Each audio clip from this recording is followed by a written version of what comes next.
സുന്നത്ത് ജമാഅത്ത് നശിപ്പിക്കാൻ വേണ്ടി ദുഷ്പ്രചരണം നടത്തുന്ന എല്ലാ ബുഹ്താനി തരീഖത്തുകാരെയും നന്നായി മനസ്സിലാക്കണം. മടവൂർ ശേഖ് പടച്ചോനാണ് പാട്ട് പാടി, അവൻ തന്നെ അടുത്ത് പാട്ട് പാടി. പിന്നെ മാലിക്കുൽ മുലൂക്കാണ്, പിന്നെ പറഞ്ഞ് അർസിന്റെ അധിപനാണ്. ഞാൻ പറഞ്ഞ് പച്ച കുഫറാണ്, ഇതൊരൊറ്റ മുസ്ലിമിന്റെ നാവെന്ന് വരാൻ പാടില്ല. അതുകൊണ്ട് എന്ത് ചെയ്തെന്ന് വെച്ചാൽ ഒരു പാട്ട് എന്നെ പറ്റിയും പാടി. ആലിമീങ്ങളെ ചീത്ത പറയുന്ന ബുഹ്താനി തരീഖത്ത്, ബുഹ്താനി തരീഖത്ത് തന്നെ കള്ളം പറയുന്ന തരീഖത്ത് നേരത്തെ. ബുഹ്താൻ തന്നെ കള്ളം, പച്ചക്കള്ളം, കള്ളം മാത്രം പറയുന്ന ബുഹ്താനി തരീഖത്ത്. ഈ ബുഹ്താനി തരീഖത്ത് പോയിട്ട് ഓരോരുത്തർ ഇങ്ങനെ കളവ് ഇങ്ങനെ വിളിച്ചു പറയും, ആലിമീങ്ങളെ ചീത്ത പറയും, ആലിമീങ്ങളെ കുറ്റം പറയുകയും ചെയ്യുമ്പോ അത് തരീഖത്താണെന്ന് വിചാരിച്ച ആളുകൾ പോയി കൂടിയാൽ അവർ നരകത്തിലെത്തും. അപ്പൊ അവരെ സ്വർഗത്തിലേക്ക് കൊണ്ടുവരിക എന്നത് അവർക്ക് ചെയ്യുന്ന ഉപകാരമാണ്. അമ്പിയാക്കൾ മുഴുവനും ചെയ്ത ദഅവത്തിന്റെ പ്രവർത്തനം അതാണ്. ഈമാൻ തെറ്റിപ്പോകാതെ ജനങ്ങളെ ഈമാനിലേക്ക് കൊണ്ടുവരിക, ഈമാനിലെത്തിയവരെ ഈമാനിൽ പിടിച്ചു നിർത്തുക, അതല്ലേ അമ്പിയാക്കൾ ചെയ്ത ദഅവത്ത്. ആ ദഅവത്താണ് പണ്ഡിതന്മാർക്കും ചെയ്യാനുള്ളത്. അതേ സമയത്ത് അമ്പിയാക്കളുടെ പ്രവർത്തനത്തിൽ ധാരാളം സാന്ത്വന പ്രവർത്തനങ്ങളുണ്ട്. സാന്ത്വന പ്രവർത്തനങ്ങൾ നടത്തിയാലും നടത്തിയില്ലെങ്കിലും നമ്മൾ നമ്മുടെ പ്രസ്ഥാനത്തിന്റെ അതേ ആശയപ്രചരണം നടത്തണം എന്ന് ഞാൻ ഒരു പ്രസംഗത്തിൽ പറഞ്ഞിരുന്നു. അതിനർത്ഥം സാന്ത്വന പ്രവർത്തനം വേണ്ട എന്നല്ല, അങ്ങനെ ആരും തെറ്റിദ്ധരിക്കാൻ പാടില്ല. കലീമുല്ലാഹി മൂസ അലൈഹിസ്സലാത്തു വസ്സലാം അതേ അങ്ങകലെ മദീനയിലെത്തിയപ്പോ അവിടെ രണ്ട് പെൺകുട്ടികൾ നിൽക്കുന്നു. ആ രണ്ട് പെൺകുട്ടികൾ ഇങ്ങനെ കാത്തു നിൽക്കുന്നു. മറ്റുള്ളവർ ആടുകളെ വെള്ളം കുടിപ്പിക്കുന്നു. മൂസാ നബി അലൈഹി സ്വലാം അവരോട് ചോദിച്ചു, എന്താണ് നിങ്ങളുടെ പ്രശ്നം? അവർ പറഞ്ഞു, ഞങ്ങളെ ബാപ്പാക്ക് പ്രായം കൂടുതലായി, അദ്ദേഹത്തിന് ആട്ടിനെയും മേച്ച് വരാൻ കഴിയില്ല, തെളിച്ചു വരാൻ കഴിയില്ല. ഈ ആണുങ്ങളെ കൂടെ പോയി നിന്നിട്ട് ഞങ്ങൾക്ക് വെള്ളം കോരിയെടുക്കാനും പറ്റൂല. നമ്മളെ ഈ ഇലക്ഷനിൽ ജയിക്കുമ്പോൾ തുള്ളുന്ന സൈസ് അല്ലല്ലോ അത് ശുഐബ് നബി അലൈഹി സ്വലാത്തു വസ്സലാമിന്റെ മക്കളല്ലേ. അവൻ ഞങ്ങൾക്ക് അവരെ കൂടെ പോയിട്ട് തിക്ക് കൂട്ടാൻ പറ്റൂല, ഞങ്ങൾ കാത്തിക്കാണ്. മൂസാ നബി അലൈഹി സ്വലാം ആ ആട്ടിനെ കൂട്ടിക്കൊണ്ടുപോയി വെള്ളം കുടിപ്പിച്ച് ആ പെൺകുട്ടികളെ വിട്ടുകൊടുത്തു. ആ വകയിൽ അല്ലാഹു തആല എത്ര റഹ്മത്തും നിഅമത്തുമാണ് മൂസാ നബി അലൈഹി സ്വലാമിന് ചെയ്തു കൊടുത്തത്. ഇത് ആളുകളെ സഹായിക്കുന്ന പ്രവർത്തനമാണ്. അപ്പൊ നമ്മളെ സംഘടന ചെയ്യുന്ന സാന്ത്വന പ്രവർത്തനങ്ങളും അതുപോലുള്ള പരിപാടികളൊന്നും ചെയ്യാതിരിക്കണം എന്നല്ല ആ പറഞ്ഞതിന്റെ ഒന്നും അർത്ഥം. അതൊക്കെ നിർബന്ധമായും ചെയ്യണം. നബി സല്ലല്ലാഹു അലൈഹി വസല്ലം രോഗിയെ സന്ദർശിക്കാൻ പോകാറുണ്ട്. ജൂതനായ കുട്ടി, ആ കുട്ടി നബി തങ്ങൾക്ക് ഖിദ്മത്ത് എടുക്കുന്ന കുട്ടിയായിരുന്നു. ആ കുട്ടിയുടെ രോഗം കാണാൻ വേണ്ടി നബി സല്ലല്ലാഹു അലൈഹി വസല്ലം പോയതിനു ശേഷം ആ കുട്ടിയുടെ രോഗം കണ്ടപ്പോൾ അടുത്ത സമയം മരിക്കുമെന്ന് മനസ്സിലാക്കി. ആ കുട്ടിക്ക് ഈമാൻ കിട്ടി. ആ കുട്ടി സ്വർഗത്തിലെത്തണം എന്ന ആഗ്രഹത്തോടെ ഷഹാദത്ത് കലിമ പറയാൻ വേണ്ടി നബി തങ്ങൾ ഉപദേശിക്കുകയും ചെയ്തപ്പോൾ ആ കുട്ടി അച്ഛന്റെ മുഖത്തിങ്ങനെ നോക്കി. അച്ഛൻ പറഞ്ഞു, അബുൽ ഖാസിം, നബി സല്ലല്ലാഹു അലൈഹി വസല്ലം പറയും പോലെ ചെയ്തോ മോനെ എന്ന് പറഞ്ഞു. അങ്ങനെ ആ കുട്ടി ഷഹാദത്ത് കലിമ ചൊല്ലിയപ്പോ നബി സല്ലല്ലാഹു അലൈഹി വസല്ലം ഇറങ്ങിപ്പോരുന്ന സമയത്ത് പറഞ്ഞു, അൽഹംദുലില്ലാഹില്ലദീ അൻഖദഹു മിനന്നാർ. നരകത്തിൽ നിന്ന് കുട്ടിയെ രക്ഷപ്പെടുത്തിയ പടച്ചവനെ അൽഹംദുലില്ലാഹ്. സുഹൃത്തുക്കളെ, ഈമാൻ രക്ഷപ്പെടുത്തലല്ലേ ഏറ്റവും വലുത്. പക്ഷെ ആ ഈമാൻ രക്ഷപ്പെടുത്താനുള്ള നിമിത്തമുണ്ടായത് എപ്പോഴാ? രോഗിയെ രോഗം കാണാൻ പോയപ്പോഴാ. അപ്പോൾ ഈമാൻ വിതരണം ചെയ്യണമെങ്കിലും ഈമാനിന്റെ പ്രവർത്തനങ്ങൾ നടക്കണമെങ്കിലും ഇത്തരത്തിലുള്ള പൊതുനന്മക്കുള്ള പ്രവർത്തനങ്ങൾ, സാന്ത്വന പ്രവർത്തനങ്ങളൊക്കെ ധാരാളം നടക്കണം. അത് നടക്കണ്ടെന്നല്ല. നമ്മൾ ആരെങ്കിലും പറയുമ്പോൾ അതൊക്കെ ദുർവ്യാഖ്യാനം ചെയ്യാൻ വേണ്ടി മാത്രം ഇരിക്കുന്ന ചില കക്ഷികളുണ്ട്. അങ്ങനെ ആരും തെറ്റിദ്ധരിക്കരുത്. നമ്മുടെ ഏറ്റവും മെയിൻ പ്രശ്നം ഏതാണ്? നമ്മുടെ ഏറ്റവും മെയിൻ പ്രശ്നം ഏതാണ്? സുബ്ഹാനല്ലാഹ്, നിങ്ങൾക്കെല്ലാവർക്കും അറിയാം, ബാങ്ക് കൊടുക്കൽ സുന്നത്താണ്, ഇഖാമത്ത് കൊടുക്കൽ സുന്നത്താണ്.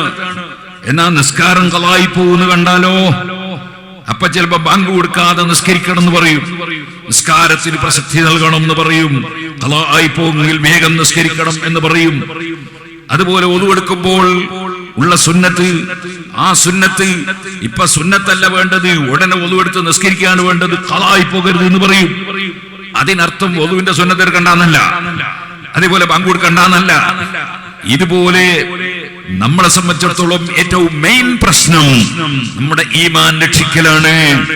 ഈമാൻ രക്ഷിക്കപ്പെടണമെങ്കിൽ സുന്നത്ത് ജമാഅത്തിന്റെ ആശയം ഇവിടെ നന്നായി പ്രചരിപ്പിക്കപ്പെടണം. സുന്നത്ത് ജമാഅത്തിൽ ആരും തെറ്റിദ്ധരിച്ചു പോകാൻ പാടില്ല. സുന്നത്ത് ജമാഅത്തിൽ ഉറച്ചു നിൽക്കണം ജനങ്ങൾ. സുന്നത്ത് ജമാഅത്തിനെതിരായ ആശയങ്ങൾ തെറ്റാണ് എന്ന് ജനങ്ങൾക്ക് ബോധ്യപ്പെടണം. അതിന് സുന്നത്ത് ജമാഅത്തിന്റെ ആശയങ്ങൾ പറയണം, അതിന് പ്രസക്തി കൊടുക്കണം എന്നാണ് പറയുന്നതിന്റെ ഉദ്ദേശം. അല്ലാതെ വേറെ സൽക്കർമ്മങ്ങളൊന്നും ചെയ്യരുത് എന്നോ ചെയ്യുന്ന കാര്യങ്ങൾ നിർത്തിവെക്കണം എന്നോ അല്ലെ നമ്മുടെ സംഘടനയുടെ പ്രവർത്തനങ്ങളിൽ അപാകതയുണ്ടെന്നോ അങ്ങനെയൊന്നും ആരും ദുർവ്യാഖ്യാനം ചെയ്യരുത്. ഇപ്പൊ ദുർവ്യാഖ്യാനത്തിന്റെ കാലമാണ്. നല്ല മനസ്സ് പലർക്കും കുറവാ.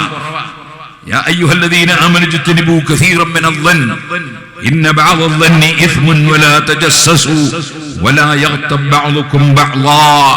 ഓ മുഅ്മിനീങ്ങളെ, നിങ്ങൾ പരസ്പരം തെറ്റിദ്ധരിക്കരുത്, പരസ്പരം കുറ്റം പറയരുത്, ആരും ആരെയും കുറ്റം പറയരുത്.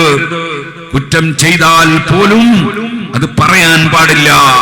കുറ്റം ചെയ്തവനെ സ്വകാര്യത്തിൽ വിളിച്ച് ഉപദേശിക്കുകയാണ് വേണ്ടത്. ഇപ്പൊ ഈ സോഷ്യൽ മീഡിയയുടെ കാലമാണ്.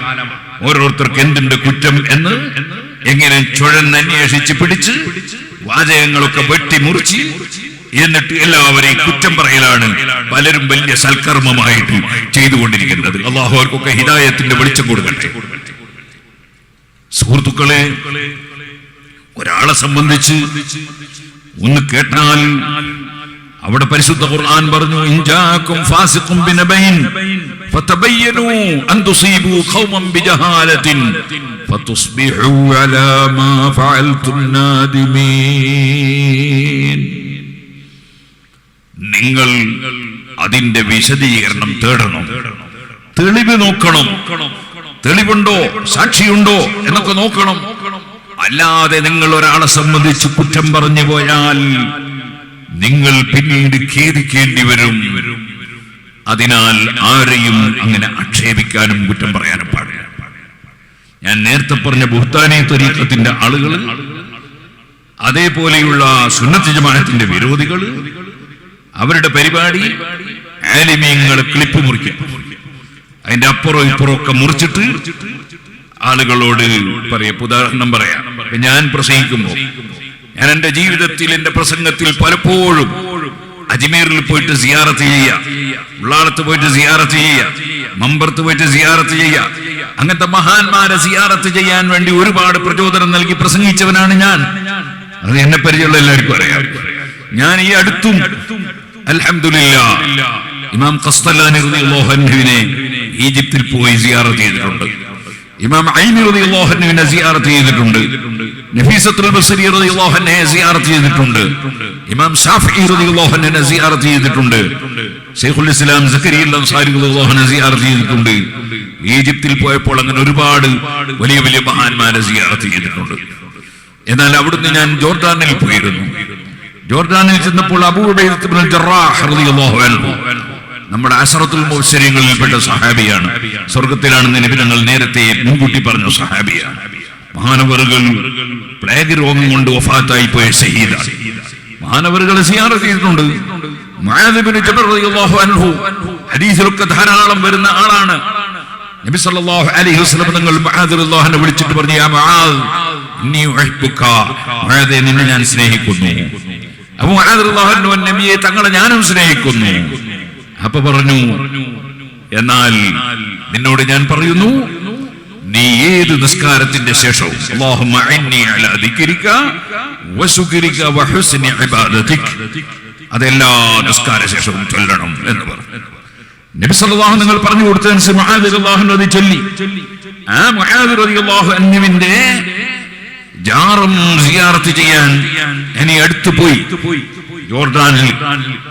അവിടെ ചെന്നപ്പോ എന്റെ മക്കളും അതുപോലെ ജോർദാനിലുള്ള എന്റെ ഒരു സുഹൃത്ത്, ഒരു എഞ്ചിനീയറും ഉണ്ടായിരുന്നു. അവരോട് ഞാൻ പറഞ്ഞു, മഹാനായ ശൈഖുനാ സുൽത്താനുൽ ഉലമ ഉസ്താദ് അവറുകളും ഞാനും ഇവിടെ മുമ്പ് സിയാറത്ത് ചെയ്തിട്ടുണ്ട്.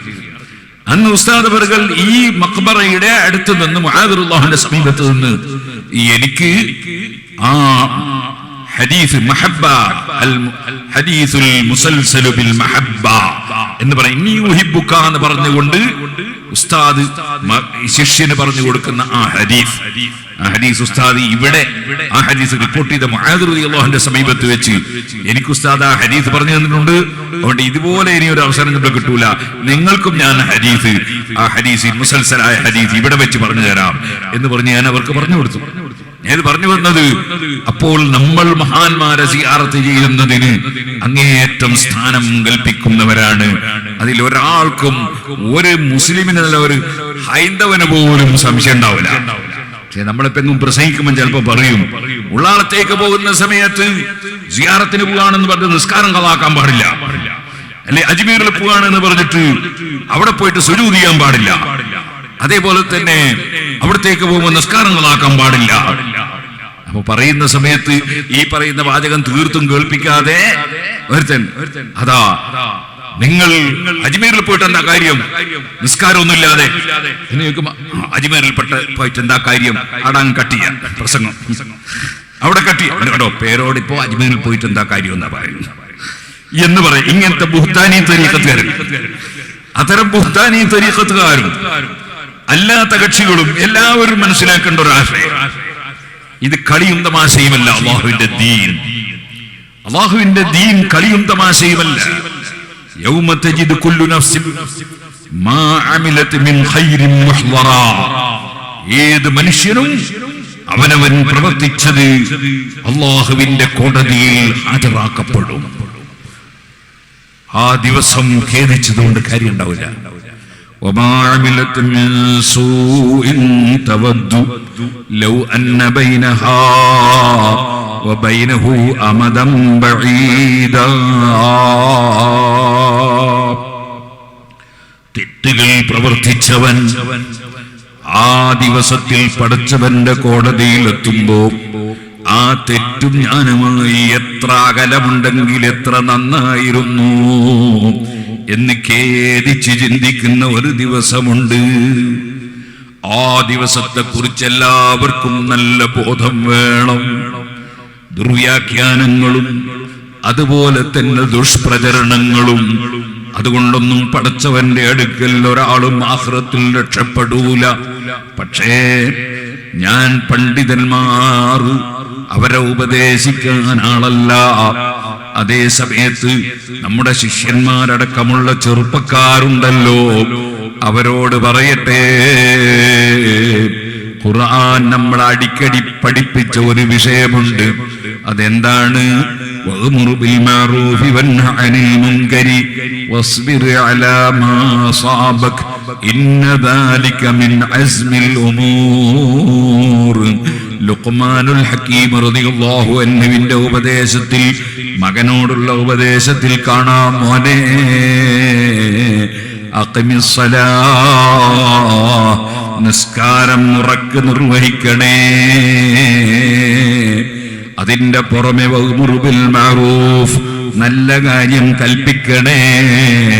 വഅൻഹ അനിൽ മുൻകരി, തെറ്റായ കാര്യങ്ങൾ, നിഷിദ്ധമായ കാര്യങ്ങൾ വിരോധിക്കണേ.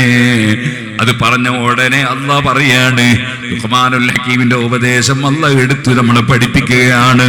അതേ വസ്ബിർ അലാ മാ അസാബക, നീ കൃത്യമായി നിസ്കരിച്ചും അതുപോലെ തന്നെ ജനങ്ങൾക്ക് നല്ലത് പറഞ്ഞു കൊടുത്തു, തെറ്റായ കാര്യം തെറ്റാണെന്ന് പറഞ്ഞു കൊടുത്തും ജീവിക്കുമ്പോൾ നിന്റെ കുറ്റം പറയാൻ കുറെ ആളുകൾ ഉണ്ടാകും, നിന്നെ കല്ലെടുത്തെറിയാൻ ആളുണ്ടാകും, നിന്നെ ആരോപിക്കാൻ ആളുണ്ടാകും, നിന്റെ കിതാബുകളിൽ കടത്തിക്കൂട്ടാൻ ആളുണ്ടാകും.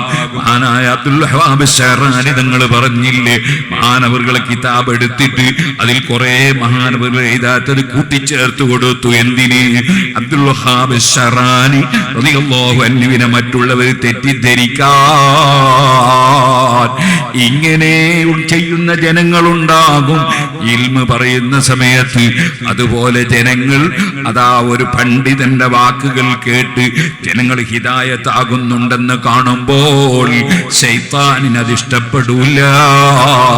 അപ്പൊ ശൈത്താൻ അവന്റെ ആളുകൾക്ക് പറഞ്ഞു കൊടുക്കും, ആ പണ്ഡിതനെ കുറിച്ചുള്ള മതിപ്പ് ഇല്ലാതെയാക്കണം, ആ പണ്ഡിതനെ കുറിച്ചുള്ള ബഹുമാനം ഇല്ലാതെയാക്കണം. അങ്ങനെയാണ് അബ്ദുൽ വഹാബ് ശഅറാനി തങ്ങളെ കുറിച്ച് ജനങ്ങൾക്കുള്ള മതിപ്പ് നഷ്ടപ്പെടുത്താൻ കിതാബ് എടുത്തിട്ട് അതിൽ കൂട്ടിച്ചേർത്ത് കൊടുത്തു തെറ്റായ ആശയങ്ങൾ. എന്തിനാണത്?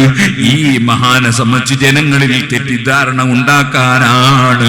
ഇതുപോലെ സുഹൃത്തുക്കളെ പലരും അത്തരത്തിലുള്ള പ്രവർത്തനങ്ങൾ നടത്തും. അവിടെ ഒന്നും തന്നെ കേൾക്കുന്നതൊക്കെ വിശ്വസിക്കുന്നവരായി പോകാൻ പാടില്ല.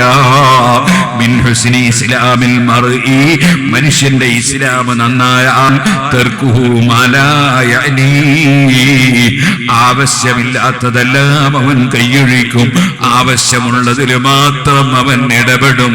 അതാണ് ഒരു ശരിയായ മുസ്ലിമിന്റെ സ്വഭാവം. ഓ സുഹൃത്തുക്കളെ, കഫാ ബിൽ മർഇ കദിബൻ, പലപ്പോഴും കളവായി പോകും. അതേ അയ്യുഹദ്ദിസ ബികുല്ലി മാ സമിഅ, കേൾക്കുന്നതൊക്കെ പറഞ്ഞാൽ ചിലപ്പോൾ കളവായി പോകും. ഒരു വിഷയത്തിന്റെ നിജസ്ഥിതി ശരിക്ക് പഠിക്കാതെ മനസ്സിലാക്കാതെ പറയാൻ പാടില്ല.